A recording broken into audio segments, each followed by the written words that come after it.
मीरा भाईंदरमध्ये मराठी सक्ती आणि रिक्षा चालकांच्या प्रश्नावरून राजकीय वातावरण तापले।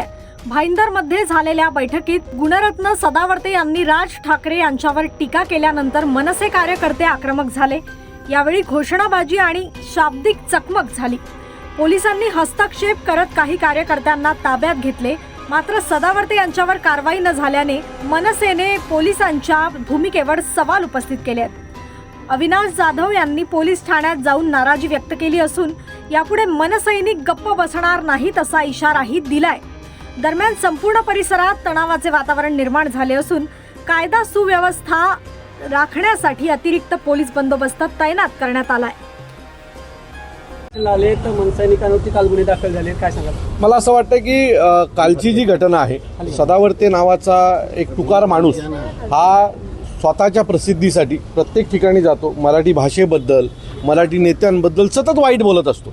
कालही मीरा भाईंदरमध्ये येऊन त्याने तशाच प्रकारचं वक्तव्य करण्याचा प्रयत्न केला आणि तो जो प्रयत्न आहे तो आमच्या महाराष्ट्र सैनिकांनी काल हाडून पाडला। आमचं सचिन असेल, हेमंत असेल, आमची सगळीच टीम कालही त्याच्या अंगावर गेली। ज्या पद्धतीने पोलिसांनी आमच्या मुलांना काल दाबण्यात आलं, गळे दाबण्यात आले, सो या सगळ्याचा विरोध करण्यासाठी मी आज पोलीस स्टेशनला आलेलो आहे। खरं तर महाराष्ट्र शासनाने किंवा गृह खात्यानेच सदावर्तेला सूचना दिल्या पाहिजेत। ह्या गोष्टी घडतात का, तो कारण नसताना, म्हणजे कुठलाही विषय असो, सदावर्ते आम्हाला मध्ये आणतो, मराठी भाषेला मध्ये आणतो, सतत भाषेच्या विरोधात काम करत असतो आणि तो या सगळ्या गोष्टी त्याला मिळालेलं संरक्षण याचा गैरफायदा घेऊन खूप जोरजोरात बोलण्याचं काम करतो। आमची गृह खात्याला आणि माननीय गृहमंत्र्यांना विनंती आहे की सदावर्तेला आवर घाला, नाहीतर सदावर्तेला आता आमचा जो काही पेशन्स आहे तो संपायची वेळ आलेली आहे। एक दिवस येईल की सदावर्तेला रस्त्याने कपड्याशिवाय फिरवलं जाईल, एवढं नक्की। काल तो निवेदन दिलेलं आहे, पोलिसांना काय मागणी आहे? आमची मागणी आहे की काल तो जो काही बडबडत होता, खरं तर तो दारू पिऊन बडबडतो की काय कळत नाही, कारण ज्या पद्धतीने काल तो ओरडत होता, बडबडत होता, वकील होता की कोण होता कळत नाही।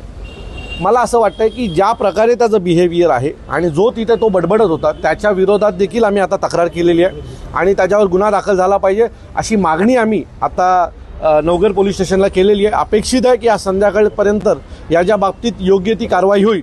नाही झाली तर सदावर्तेला आम्ही धोपटल्याशिवाय राहणार नाही। सतत सन्माननीय साहेबांच्या विरोधात बोलणं, आम्ही तर आमच्या पक्षाकडनं एकही माणूस त्याच्याबद्दल समोरून बोलायला जात नाही।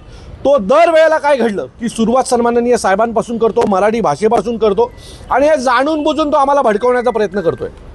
मग जसं मराठी आंदोलकांनी त्याला घरात घुसून मारलं होतं तसं आम्ही मारायची वाट सरकार बघते का? सरकार त्याला समज का नाही देत आहे?